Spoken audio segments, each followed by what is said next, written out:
ಬೆಳಕಿನ ಬೆಳಕು. ಅರಣ್ಯಕಾಂಡ 1:1-5. ಅರಣ್ಯಕಾಂಡದಲ್ಲಿ ಏದೆನ್ ತೋಟದ ವಿನ್ಯಾಸ. ಅರಣ್ಯಕಾಂಡ 1:1-5ರಲ್ಲಿ ಮತ್ತೊಂದು ಅಡಗಿರುವ ವಿನ್ಯಾಸವಿದೆ. ದೇವರು ಕೇವಲ ಜನಗಣತಿಯನ್ನು ಪ್ರಾರಂಭಿಸುತ್ತಿಲ್ಲ, ಆತನು ಸೃಷ್ಟಿಯ ಆರಂಭದಲ್ಲಿ ಮತ್ತು ಏದೆನ್ ತೋಟದಲ್ಲಿ ಈಗಾಗಲೇ ಬರೆಯಲ್ಪಟ್ಟಿದ್ದಾನೆ. ಒಂದು ಮಾದರಿಯನ್ನು ತೋರಿಸುತ್ತಿದ್ದಾನೆ. ನಾವು ಈ ಪದಗಳನ್ನು ಎಚ್ಚರಿಕೆಯಿಂದ ಹೋಲಿಸಿದಾಗ ದೇವರು ಜಗತ್ತನ್ನು ಹೇಗೆ ನಿರ್ಮಿಸಿದನೋ ಹಾಗೆಯೇ ತನ್ನ ಜನರನ್ನು ನಿರ್ಮಿಸುತ್ತಾನೆ ಎಂಬುದು ನಮಗೆ ತಿಳಿಯುತ್ತದೆ. ಮೊದಲ ಪುಸ್ತಕವಾದ ಆದಿಕಾಂಡವು ಆದಿಯಿಂದ ತೋರಿಸಿದರೆ, ಅರಣ್ಯಕಾಂಡವು ಅದೇ ಅನಾದಿಯನ್ನು ವಿಮೋಚನೆಗೊಂಡ ಒಂದು ರಾಷ್ಟ್ರಕ್ಕೆ ಅನ್ವಯಿಸುವುದನ್ನು ತೋರಿಸುತ್ತದೆ. ನೂತನ ಸೃಷ್ಟಿಯಾದ ನಮಗೆ ಈ ಮಾದರಿಯು ದೇವರು ಎಂದು ನಮ್ಮನ್ನು ಹೇಗೆ ರೂಪಿಸುತ್ತಾನೆ ಎಂಬುದಕ್ಕೆ ಆತ್ಮಿಕ ನಕ್ಷೆಯಾಗಿದೆ. ಅರಣ್ಯಕಾಂಡ 1ನೇ ಅಧ್ಯಾಯವು ಯೆಹೋವನು ಮಾತನಾಡಿದನು ಎಂಬ ಮಾತುಗಳೊಂದಿಗೆ ಪ್ರಾರಂಭವಾಗುತ್ತದೆ. ಇದು ಮೊದಲನೆಯ ಕೀಲಿಕೈ. ಪ್ರಯಾಣವು ಮಾನವ ಆಲೋಚನೆಗಳಿಂದ ಪ್ರಾರಂಭವಾಗುವುದಿಲ್ಲ, ಅದು ದೇವರ ಧ್ವನಿಯಿಂದ ಪ್ರಾರಂಭವಾಗುತ್ತದೆ. ಇದೇ ರೀತಿ ಸೃಷ್ಟಿಯೂ ಸಹ ದೇವರು ಮಾತನಾಡುವುದರೊಂದಿಗೆ ಪ್ರಾರಂಭವಾಯಿತು. ಆದಿಕಾಂಡ 1ರಲ್ಲಿ ದೇವರು ಹೀಗೆ ಅಂದನು ಎಂಬ ಮಾತು ಪದೇ ಪದೇ ಬರುತ್ತದೆ ಮತ್ತು ಆತನು ಹೇಳಿದ್ದೇ ವಾಸ್ತವವಾಯಿತು. ಬೆಳಕು ಬಂತು, ಕ್ರಮಬದ್ಧತೆ ಬಂತು, ಜೀವ ಬಂತು, ಮೇರೆಗಳು ಮತ್ತು ಉದ್ದೇಶಗಳು ಬಂದವು. ದೇವರು ಹೋರಾಟದ ಮೂಲಕ ಜಗತ್ತನ್ನು ನಿರ್ಮಿಸಲಿಲ್ಲ, ಆತನು ತನ್ನ ವಾಕ್ಯದ ಮೂಲಕ ಜಗತ್ತನ್ನು ನಿರ್ಮಿಸಿದನು. ಸೀನಾಯಿ ಬೆಟ್ಟದಲ್ಲಿ ಮತ್ತು ಅರಣ್ಯಕಾಂಡದಲ್ಲಿಯೂ ಇದೇ ಮಾದರಿ ಇದೆ. ಇಸ್ರಾಯೇಲರು ಚಲಿಸುವ ಮೊದಲು ಯೆಹೋವನು ಮಾತನಾಡುತ್ತಾನೆ. ಇದು ದೇವ ಜನರು ಎಂದಿಗೂ ತಮ್ಮ ಆವೇಶದ ಮೇಲೆ ಬದುಕಬಾರದು, ಬದಲಾಗಿ ದೇವರ ವಾಕ್ಯದ ಮೇಲೆ ಬದುಕಬೇಕು ಎಂದು ಕಲಿಸುತ್ತದೆ. ನೂತನ ಸೃಷ್ಟಿಯೂ ಸಹ ಇದೇ ಶಕ್ತಿಯಿಂದ ಪ್ರಾರಂಭವಾಗುತ್ತದೆ. ನಂಬಿಕೆಯು ದೇವರ ವಾಕ್ಯವನ್ನು ಕೇಳುವುದರಿಂದ ಬರುತ್ತದೆ. ರೋಮಾಪುರದವರೆಗೆ 10:17. ಮತ್ತು ನಾವು ಜೀವವುಳ್ಳ ವಾಕ್ಯದಿಂದ ಪುನರ್ಜನ್ಮ ಪಡೆದಿದ್ದೇವೆ. 1 ಪೇತ್ರ 1:23. ಯೆಹೋವನು ಮಾತನಾಡಿದಾಗ ಒಂದು ಹೊಸ ಆರಂಭವಾಗುತ್ತದೆ. ನಂತರ ಅರಣ್ಯಕಾಂಡವು ಯೆಹೋವನು ಮೋಶೆಯೊಂದಿಗೆ ಮಾತನಾಡಿದನು ಎಂದು ಹೇಳುತ್ತದೆ. ಮೋಶೆ ಕೇವಲ ಒಬ್ಬ ನಾಯಕನಲ್ಲ, ಮೋಶೆ ಒಬ್ಬ ಮಧ್ಯಸ್ಥಗಾರ. ಆತನು ದೇವರಿಗೂ ಮತ್ತು ಜನರಿಗೂ ನಡುವೆ ನಿಲ್ಲುತ್ತಾನೆ. ಆತನು ದೇವರ ಸಂದೇಶವನ್ನು ಸ್ವೀಕರಿಸುತ್ತಾನೆ ಮತ್ತು ಅದನ್ನು ಜನರಿಗೆ ತಲುಪಿಸುತ್ತಾನೆ. ಸೃಷ್ಟಿಯಲ್ಲಿ ಆದಾಮನು ಸಹ ನೇರವಾಗಿ ದೇವರಿಂದ ಸೂಚನೆಗಳನ್ನು ಪಡೆದನು. ದೇವರು ಆದಾಮನನ್ನು ಸೃಷ್ಟಿಸಿ ಅವನನ್ನು ಮಾರ್ಗದರ್ಶನವಿಲ್ಲದೆ ಬಿಡಲಿಲ್ಲ.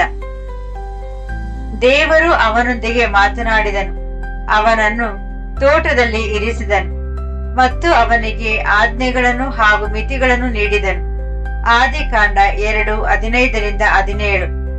ಆದಾಮನು ದೇವರ ವಾಕ್ಯದಂತೆ ಜೀವಿಸಬೇಕಾಗಿತ್ತು ಮತ್ತು ದೇವರ ಆಳ್ವಿಕೆಯ ಅಡಿಯಲ್ಲಿ ಜೀವನವನ್ನು ರೂಪಿಸಬೇಕಾಗಿತ್ತು. ಮೋಶೆಯು ಇಸ್ರಾಯೇಲನ್ನು ರೂಪಿಸಲು ದೇವರ ವಾಕ್ಯಗಳನ್ನು ಪಡೆದನು. ಆದಾಮನು ತೋಟವನ್ನು ಕಾಪಾಡಲು ಮತ್ತು ಹವ್ವಾಳೊಂದಿಗೆ ದೇವರ ಜೊತೆ ನಡೆಯಲು ದೇವರ ವಾಕ್ಯಗಳನ್ನು ಪಡೆದನು ಎಂದು ಒಂದು ಪುನರಾವರ್ತಿತ ತತ್ವವನ್ನು ತೋರಿಸುತ್ತದೆ. ದೇವರು ತನ್ನ ಸೂಚನೆಗಳನ್ನು ಸ್ವೀಕರಿಸಿ ಜವಾಬ್ದಾರಿಯನ್ನು ಹೊರಬಲ್ಲ ಮನುಷ್ಯನ ಮೂಲಕ ತನ್ನ ಜಗತ್ತನ್ನು ರೂಪಿಸುತ್ತಾನೆ. ಯೆಹೋವನು ಅರಣ್ಯದಲ್ಲಿ ಮಾತನಾಡಿದನು ಎಂದು ಅರಣ್ಯಕಾಂಡ ಹೇಳುತ್ತದೆ. ಅರಣ್ಯವು ನೈಸರ್ಗಿಕವಾಗಿ ಏನೂ ಸಿಗದೆ ಸ್ಥಳವಾಗಿದೆ. ಅದು ದೇವರ ಮೇಲೆ ಅವಲಂಬಿತವಾಗಬೇಕಾದ ಸ್ಥಳ. ಇದಕ್ಕೂ ಸೃಷ್ಟಿಯ ಪ್ರತಿಧ್ವನಿ ಇದೆ. ಆದಿಕಾಂಡ 1:2. ಭೂಮಿಯು ಆಕಾರವಿಲ್ಲದೆಯೂ ಶೂನ್ಯವಾಗಿಯೂ ಇತ್ತು ಮತ್ತು ಆಳವಾದ ಜಲದ ಮೇಲೆ ಕತ್ತಲೆ ಇತ್ತು ಎಂದು ವಿವರಿಸುತ್ತದೆ. ಅದು ಇನ್ನೂ ನಿರ್ಮಿಸಿದ ಜಗತ್ತಿನಂತೆ ಇತ್ತು. ದೇವರು ಅದನ್ನು ರೂಪಿಸಲು ಕಾಯುತ್ತಿತ್ತು. ಅರಣ್ಯವು ಹಾಗೆಯೇ ಇದೆ. ಅದು ನೆಲೆಸಿದ ಸ್ಥಳವಲ್ಲ. ದೇವರು ಹೇಗೆ ಆಕಾರವಿಲ್ಲದ ಭೂಮಿಯಿಂದ ವ್ಯವಸ್ಥಿತವಾದ ಜಗತ್ತನ್ನು ತಂದನೋ ಹಾಗೆಯೇ ಆತನು ಅರಣ್ಯವಾಸಿಗಳಾದ ಜನರಿಂದ ಒಂದು ವ್ಯವಸ್ಥಿತ ರಾಷ್ಟ್ರವನ್ನು ತರುತ್ತಾನೆ. ನಮಗೆ ಇದು ತೋರಿಸುವುದೇನೆಂದರೆ ದೇವರು ಹೆಚ್ಚಾಗಿ ಶೂನ್ಯವೆನಿಸುವ ಸ್ಥಳಗಳಲ್ಲಿ ಹೊಸ ಕೆಲಸಗಳನ್ನು ಪ್ರಾರಂಭಿಸುತ್ತಾನೆ. ನೈಸರ್ಗಿಕ ಆಶ್ರಯಗಳು ದೂರವಾದಾಗ ದೇವರ ಧ್ವನಿಯು ಹೆಚ್ಚು ಅಮೂಲ್ಯವಾಗುತ್ತದೆ ಮತ್ತು ಆತನ ಮೇಲಿನ ಅವಲಂಬನೆ ಆಳವಾಗುತ್ತದೆ.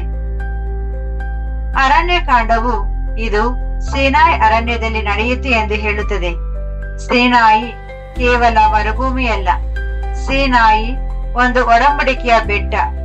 ಅದು ಮೇರೆಗಳಿರುವ ಪವಿತ್ರ ಸ್ಥಳ. ಸೀನಾಯಿಯಲ್ಲಿ ಬೆಂಕಿ, ಮೇಘ ಮತ್ತು ನಡುಕವಿತ್ತು. ಜನರು ಮಿತಿಯನ್ನು ಮೀರಬಾರದೆಂದು ಎಚ್ಚರಿಸಲಾಗಿತ್ತು. ವಿಮೋಚನಾ ಕಾಂಡ 19:12-13. ಇದು ಸಹ ಏದನ್ ತೋಟಕ್ಕೆ ಸಂಬಂಧಿಸಿದೆ. ಏದನ್ನಲ್ಲಿ ಪವಿತ್ರತೆ ಮತ್ತು ಮೇರೆಗಳಿದ್ದವು. ಆದಾಮನಿಗೆ ಸ್ಪಷ್ಟವಾದ ಆಜ್ಞೆ ಮತ್ತು ಸ್ಪಷ್ಟವಾದ ಮಿತಿಯನ್ನು ನೀಡಲಾಗಿತ್ತು. ಅವನು ಮುಕ್ತವಾಗಿ ಉಣ್ಣಬಹುದಿತ್ತು. ಆದರೆ ಒಳ್ಳೆಯದರ ಮತ್ತು ಕೆಟ್ಟದರ ತಿಳುವಳಿಕೆಯನ್ನು ಕೊಡುವ ಮರದಿಂದ ತಿನ್ನಲು ಅವನಿಗೆ ಅನುಮತಿ ಇರಲಿಲ್ಲ. ಆದಿಕಾಂಡ 2:16-17. ದೇವರ ದಾನಗಳು ಉದಾರವಾಗಿವೆ, ಆದರೆ ದೇವರ ಪವಿತ್ರತೆಗೆ ಮಿತಿಗಳಿವೆ ಎಂದು ಏದಾನ್ ತೋರಿಸುತ್ತದೆ. ಸೀನಾಯ್ ಇದೇ ಸತ್ಯವನ್ನು ದೊಡ್ಡ ಮಟ್ಟದಲ್ಲಿ ತೋರಿಸುತ್ತದೆ. ದೇವರು ಹತ್ತಿರವಿದ್ದಾನೆ, ಆದರೆ ಆತನು ಅಸಡ್ಡೆ ಮಾಡುವಂತವನಲ್ಲ. ಏದನ್ ಮತ್ತು ಸೀನಾಯಿಯನ್ನು ಸಂಪರ್ಕಿಸುವ ಆಳವಾದ ಪವಿತ್ರ ಪರ್ವತದ ಚಿತ್ರಣವಿದೆ. ಶಾಸ್ತ್ರವು ದೇವರ ಪವಿತ್ರ ರಾಜ್ಯವನ್ನು ವಿವರಿಸಲು ಪರ್ವತದ ಭಾಷೆಯನ್ನು ಬಳಸುತ್ತದೆ. ಎದೆಕಿಯಲನು ಏದನ್ ರೂಪದಲ್ಲಿ ಕರೆಯುತ್ತಾನೆ. ಎಸೈಕಿಯಲ್ 28:13-14. ಏದನ್ ಒಂದು ಪವಿತ್ರ ಮಂದಿರದಂತಹ ಸ್ಥಳವಾಗಿತ್ತು. ಅಲ್ಲಿ ದೇವರ ಸಾನ್ನಿಧ್ಯವು ದೇವರು ಪವಿತ್ರನಾಗಿದ್ದಾನೆ. ಮಹತ್ತರವಿತ್ತು ಮತ್ತು ಸಿನಾಯಿಯು ದೇವರ ಸಾನ್ನಿಧ್ಯವು ಪ್ರಕಟವಾದ ಮತ್ತೊಂದು ಮಂದಿರದಂತಿತ್ತು. ಆತನ ಸಾನ್ನಿಧ್ಯವೇ ಆ ಸ್ಥಳವನ್ನು ವ್ಯಾಖ್ಯಾನಿಸುತ್ತದೆ ಎಂದು ಇವೆರಡು ಕಲಿಸುತ್ತವೆ. ಯೆಹೋವನು ದರ್ಶನ ಗುಡಾರದಲ್ಲಿ ಮಾತನಾಡಿದನು ಎಂದು ಅರಣ್ಯಕಾಂಡ ಮುಂದುವರಿಯುತ್ತದೆ. ಇದು ಬಹಳ ಮುಖ್ಯ. ದರ್ಶನ ಗುಡಾರವು ದೇವರು ತನ್ನ ಜನರ ಮಧ್ಯೆ ವಾಸಿಸುವ ಸ್ಥಳವಾಗಿದೆ. ದೇವರ ಮಹಿಮೆಯು ಅದನ್ನು ತುಂಬಿಕೊಂಡಿತ್ತು. ವಿಮೋಚನಾ ಕಾಂಡ 40:34-35. ಇದು ಮತ್ತೆ ಏದನ್ ತೋಟವನ್ನು ನೆನಪಿಸುತ್ತದೆ. ಏದನ್ ಮೊದಲು ಮಾನವರು ದೇವರ ಸಾನ್ನಿಧ್ಯದೊಂದಿಗೆ ವಾಸಿಸಿದ್ದ ಸ್ಥಳವಾಗಿತ್ತು. ನಂತರದ ವಚನಗಳು ದೇವರು ತೋಟದಲ್ಲಿ ಓಡಾಡುತ್ತಿದ್ದರು ಎಂದು ಹೇಳುತ್ತದೆ. ಆದಿಕಾಂಡ 3:8. ಇದು ಆತ್ಮೀಯ ಸಹಭಾಗಿತ್ವವನ್ನು ತೋರಿಸುತ್ತದೆ. ದರ್ಶನ ಗುಡಾರವು ಇಸ್ರಾಯೇಲರ ದಂಡಿನ ಮಧ್ಯದಲ್ಲಿ ಪುನಃಸ್ಥಾಪಿಸಲಾದ ಏದನ್ ಮಾದರಿಯ ಹಾಗಿದೆ. ದೇವರು ಮತ್ತೆ ತನ್ನ ಜನರ ಮಧ್ಯೆ ವಾಸಿಸಲು ಆರಿಸಿಕೊಳ್ಳುತ್ತಾನೆ ಮತ್ತು ಹೊಸ ಒಡಂಬಡಿಕೆಯಲ್ಲಿ ಇದು ತನ್ನ ಪೂರ್ಣತೆಯನ್ನು ತಲುಪುತ್ತದೆ. ನಾವು ಆತನ ಮೂಲಕ ದೇವರ ವಾಸಸ್ಥಾನವಾಗುತ್ತೇವೆ. ಎಫೆಸದವರಿಗೆ 2:22. ಹೀಗೆ ಏದನ್ ಗುಡಾರವನ್ನು ಕ್ರಿಸ್ತನನ್ನು ಹಾಗೂ ಸಭೆಯನ್ನು ತೋರಿಸುತ್ತದೆ. ಅರಣ್ಯಕಾಂಡವು ಒಂದು ಸಮಯವನ್ನು ಸೂಚಿಸುತ್ತದೆ. ಮೊದಲನೆಯ ದಿನ. ಇದು ಮುಖ್ಯವಾಗಿದೆ, ಏಕೆಂದರೆ ಸೃಷ್ಟಿಯೂ ಸಹ ಮೊದಲನೆಯ ದಿನ ಎಂದು ಪ್ರಾರಂಭವಾಗುತ್ತದೆ. ದೇವರು ಸಮಯಕ್ಕೆ ಒಂದು ವ್ಯವಸ್ಥಿತ ರೂಪ ನೀಡುತ್ತಾನೆ. ಆದಿಕಾಂಡದಲ್ಲಿ ದೇವರು ಬೆಳಕನ್ನು ಬೇರ್ಪಡಿಸಿ ಬೆಳಕಿಗೆ ಹಗಲೆಂದು ಕತ್ತಲೆಗೆ ഇരുಳೆಂದು ಹೆಸರಿಡುತ್ತಾನೆ. ಆದಿಕಾಂಡ 13:5. ಸಮಯವು ದೇವರ ಕ್ರಮದೊಂದಿಗೆ ಪ್ರಾರಂಭವಾಗುತ್ತದೆ. ಅರಣ್ಯಕಾಂಡದಲ್ಲಿ ದೇವರು ಒಂದು ನಿರ್ದಿಷ್ಟ ಸಮಯದಲ್ಲಿ ಮಾತನಾಡುತ್ತಾನೆ. ಇಸ್ರಾಯೇಲರು ದೇವರ ಸಮಯ ಮತ್ತು ನಿಯಮಗಳ ಪ್ರಕಾರ ಜೀವಿಸಲು ತರಬೇತಿ ಪಡೆಯುತ್ತಿದ್ದಾರೆ. ಇದು ಆಧ್ಯಾತ್ಮಿಕ ಜೀವನವು ಅಸ್ತವ್ಯಸ್ತವಾಗಿರಬಾರದು ಎಂದು ಕಲಿಸುತ್ತದೆ. ದೇವರು ನಮಗೆ ಮಾದರಿಗಳನ್ನು ಮತ್ತು ಕಾಲ ಕಾಲಕ್ಕೆ ನೇಮಕಗಳನ್ನು ನೀಡುತ್ತಾನೆ. ದೇವರು ಕೇವಲ ನಮ್ಮ ಆರಾಧನೆಯು ಕ್ಷಣಗಳಿಗೆ ಮಾತ್ರವಲ್ಲ, ನಮ್ಮ ದಿನಗಳು, ನಮ್ಮ ವಾರಗಳು ಮತ್ತು ನಮ್ಮ ಅಭ್ಯಾಸಗಳಿಗೂ ಒಡೆಯನಾಗಿದ್ದಾನೆ. ಈಗ ನಾವು ಅರಣ್ಯಕಾಂಡ 1:2-5 ಆಜ್ಞೆಗೆ ಬರೋಣ. ಅಲ್ಲಿ ದೇವರು ಮೋಶೆಗೆ ಯುದ್ಧ ಮಾಡುವವರನ್ನು ಅವರ ಕುಲಗಳ ಪ್ರಕಾರ ಎಣಿಸಲು ಹೇಳುತ್ತಾನೆ. ಇದಕ್ಕೂ ಸೃಷ್ಟಿಯಲ್ಲಿ ಹೋಲಿಕೆ ಇದೆ. ಆದಿಕಾಂಡದಲ್ಲಿ ದೇವರು ಬೇರ್ಪಡಿಸುತ್ತಾನೆ, ಹೆಸರಿಡುತ್ತಾನೆ ಮತ್ತು ಕ್ರಮಗೊಳಿಸುತ್ತಾನೆ. ಆತನು ಬೆಳಕು ಮತ್ತು ಕತ್ತಲೆಯನ್ನು, ಮೇಲಣ ನೀರನ್ನು ಮತ್ತು ಕೆಳಗಣ ನೀರನ್ನು ಬೇರ್ಪಡಿಸುತ್ತಾನೆ. ಆತನು ಮಿತಿಗಳನ್ನು, ಪಾತ್ರಗಳನ್ನು ಮತ್ತು ಉದ್ದೇಶಗಳನ್ನು ನೀಡುತ್ತಾನೆ. ಅದೇ ರೀತಿ ದೇವರು ಇಸ್ರಾಯೇಲನ್ನು ಬೇರ್ಪಡಿಸುತ್ತಾನೆ ಮತ್ತು ಕ್ರಮಗೊಳಿಸುತ್ತಾನೆ. ಅವರನ್ನು ಗೋತ್ರಗಳ ಪ್ರಕಾರ, ಕುಲಗಳ ಪ್ರಕಾರ ಎಣಿಸಲಾಗುತ್ತದೆ. ನಾಯಕರನ್ನು ನೇಮಿಸಲಾಗುತ್ತದೆ. ಇದು ಕೇವಲ ಮಾನವ ಸಂಘಟನೆಯಲ್ಲ, ಇದು ದೇವರ ವಿಮೋಚಿತ ಜನರಿಗೆ ನೀಡುತ್ತಿರುವ ಒಂದು ರೂಪ. ಜಗತ್ತು ಹೇಗೆ ಅಸ್ತವ್ಯಸ್ತತೆಯಿಂದ ಕ್ರಮಬದ್ಧತೆಗೆ ಬಂದಿತೋ ಹಾಗೆಯೇ ಇಸ್ರಾಯೇಲರು ಗುಲಾಮರ ಗುಂಪಿನಿಂದ ವ್ಯವಸ್ಥಿತ ರಾಷ್ಟ್ರವಾಗಿ ಬದಲಾಗುತ್ತಾರೆ. ಆದಾಮನಿಗೆ ಹೇಗೆ ತೋಟವನ್ನು ನೋಡಿಕೊಳ್ಳುವ ಜವಾಬ್ದಾರಿ ನೀಡಲಾಗಿತ್ತು, ಇಸ್ರಾಯೇಲರಿಗೆ ದೇವರ ಸಾನ್ನಿಧ್ಯವನ್ನು ಹೊತ್ತು ಸಾಗುವ ಮತ್ತು ರಕ್ಷಿಸುವ ಜವಾಬ್ದಾರಿ ನೀಡಲಾಗಿದೆ. ಆದಾಮನ ಕರೆಯು ಯುದ್ಧ ಎಂಬ ಭಾಷೆಯನ್ನು ಅರ್ಥ ಮಾಡಿಕೊಳ್ಳಲು ನಮಗೆ ಸಹಾಯ ಮಾಡುತ್ತದೆ. ಆದಾಮನನ್ನು ತೋಟವನ್ನು ಕೃಷಿ ಮಾಡುವುದಕ್ಕೂ ಅದನ್ನು ಕಾಯುವುದಕ್ಕೂ ಇರಿಸಲಾಗಿತ್ತು. ಆದಿಕಾಂಡ 2:15. ಕಾಯುವುದು ಎಂದರೆ ರಕ್ಷಿಸುವುದು ಎಂಬ ಅರ್ಥವಿದೆ. ನಂತರ ಕಿರೋಬಿಗಳು ಜೀವವೃಕ್ಷದ ದಾರಿಯನ್ನು ಕಾಯುತ್ತಿದ್ದರು. ಆದಿಕಾಂಡ 3:24. ಇದು ಪವಿತ್ರ ಸ್ಥಳವನ್ನು ರಕ್ಷಿಸಬೇಕು ಎಂದು ತೋರಿಸುತ್ತದೆ. ಅರಣ್ಯಕಾಂಡದಲ್ಲಿ ದೇವರು ಯುದ್ಧಕ್ಕೆ ಹೋಗಬಲ್ಲವರನ್ನು ಎಣಿಸುತ್ತಾನೆ, ಏಕೆಂದರೆ ಪವಿತ್ರ ಸ್ವಾಸ್ಥ್ಯವನ್ನು ರಕ್ಷಿಸಬೇಕಾಗಿದೆ. ನೂತನ ಸೃಷ್ಟಿಯಲ್ಲಿ ನಮ್ಮ ಯುದ್ಧವು ಆತ್ಮಿಕವಾಗಿದೆ, ಆದರೆ ತತ್ವವು ಒಂದೇ ಆಗಿದೆ. ದೇವರ ವಾಸಸ್ಥಾನ, ದೇವರ ಸತ್ಯ ಮತ್ತು ದೇವರ ಕರೆಯನ್ನು ನಂಬಿಕೆ, ವಿಧೇಯತೆ ಮತ್ತು ಜಾಗರೂಕತೆಯಿಂದ ರಕ್ಷಿಸಬೇಕು. ಹೀಗಾಗಿ ಅಡಗಿರುವ ವಿನ್ಯಾಸವಿದು. ಯೆಹೋವನು ಮಾತನಾಡುತ್ತಾನೆ, ಒಬ್ಬ ಮಧ್ಯಸ್ಥಗಾರನು ಸ್ವೀಕರಿಸುತ್ತಾನೆ. ಅರಣ್ಯಕ್ಕೆ ಒಂದು ರೂಪ ಸಿಗುತ್ತದೆ. ಮೇರೆಗಳೊಂದಿಗೆ ಪವಿತ್ರತೆ ಸ್ಥಾಪನೆಯಾಗುತ್ತದೆ. ದೇವರು ತನ್ನ ಜನರ ಮಧ್ಯೆ ವಾಸಿಸುತ್ತಾನೆ. ಸಮಯವು ಕ್ರಮಬದ್ಧವಾಗುತ್ತದೆ ಮತ್ತು ಜನರು ಜವಾಬ್ದಾರಿಯೊಂದಿಗೆ ರೂಪಿಸಲ್ಪಡುತ್ತಾರೆ.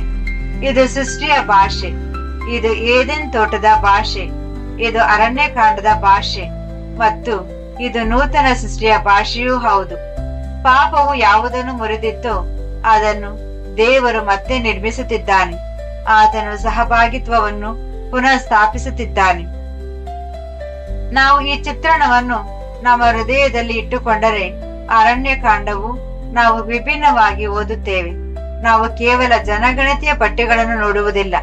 ಶೂನ್ಯದಿಂದ ಕ್ರಮವನ್ನು, ಅಸ್ತವ್ಯಸ್ತತೆಯಿಂದ ಪವಿತ್ರತೆಯನ್ನು ಮತ್ತು ಮನುಷ್ಯರ ಜೀವನದಿಂದ ತನ್ನ ವಾಸಸ್ಥಾನವನ್ನು ನಿರ್ಮಿಸುವ ದೇವರನ್ನು ನಾವು ನೋಡುತ್ತೇವೆ. ಆದಿಕಾಂಡದ ದೇವರೇ ಅರಣ್ಯಕಾಂಡದ ದೇವರು ಮತ್ತು ಅರಣ್ಯಕಾಂಡದ ದೇವರೇ ಇಂದು ನಮ್ಮಲ್ಲಿ ನೂತನ ಸೃಷ್ಟಿಯನ್ನು ನಿರ್ಮಿಸುತ್ತಿರುವ ದೇವರು. ಪ್ರಾರ್ಥನೆ. ನಮ್ಮ ಪವಿತ್ರ ತಂದೆಯಾದ ಯೆಹೋವನೇ, ನೀನು ಮಾತನಾಡಿ ಕ್ರಮವನ್ನು ತರುವ ದೇವರಾಗಿದ್ದಕ್ಕಾಗಿ ನಿನಗೆ ವಂದನೆಗಳು. ಸೃಷ್ಟಿಯಲ್ಲಿ ನೀನು ಮಾತನಾಡಿದಂತೆ ನಮ್ಮ ಹೃದಯಗಳನ್ನು ಮತ್ತೆ ಮಾತನಾಡು. ಆದಾಮನಿಗೆ ನೀನು ಜವಾಬ್ದಾರಿಯನ್ನು ನೀಡಿದಂತೆ ನಿನ್ನ ಸೂಚನೆಯ ಅಡಿಯಲ್ಲಿ ಜೀವಿಸುವುದನ್ನು ನಮಗೆ ಕಲಿಸು. ಅರಣ್ಯದಲ್ಲಿ ನೀನು ಇಸ್ರಾಯೇಲನ್ನು ರೂಪಿಸಿದಂತೆ ನಮ್ಮ ತರಬೇತಿಯ ಕಾಲದಲ್ಲಿ ನಮ್ಮನ್ನು ರೂಪಿಸು. ನಿನ್ನ ಪವಿತ್ರತೆಯನ್ನು ನಮ್ಮ ಜೀವನದ ಮೇರೆಯನ್ನಾಗಿ ಇರಿಸು ಮತ್ತು ನಿನ್ನ ಸಾನ್ನಿಧ್ಯದ ವಿಷಯದಲ್ಲಿ ನಾವು ಜಾಗರೂಕರಾಗಿರುವಂತೆ ಮಾಡು. ನಮ್ಮನ್ನು ನಿನ್ನ ವಾಸಸ್ಥಾನವಾಗಿ ನಿರ್ಮಿಸು. ಇದರಿಂದ ನಮ್ಮ ಜೀವನವು ನಿನಗೆ ಗೌರವ ತರುವ ಸಜೀವ ಮಂದಿರವಾಗಲಿ. ನಮ್ಮ ದಿನಗಳನ್ನು ಮತ್ತು ನಮ್ಮ ಆಯ್ಕೆಗಳನ್ನು ಕ್ರಮಗೊಳಿಸು ಮತ್ತು ಈ ಪ್ರಯಾಣವು ಮುಗಿಯುವವರೆಗೆ ನಿನ್ನ ವಿನ್ಯಾಸವನ್ನು ಪ್ರತಿಬಿಂಬಿಸುವ ಜನವಾಗಿ ನಮ್ಮನ್ನು ರೂಪಿಸು. ನಮ್ಮ ಪ್ರಭುವಾದ ಯೇಸು ಕ್ರಿಸ್ತನ ಹೆಸರಿನಲ್ಲಿ ಆಮೆನ್.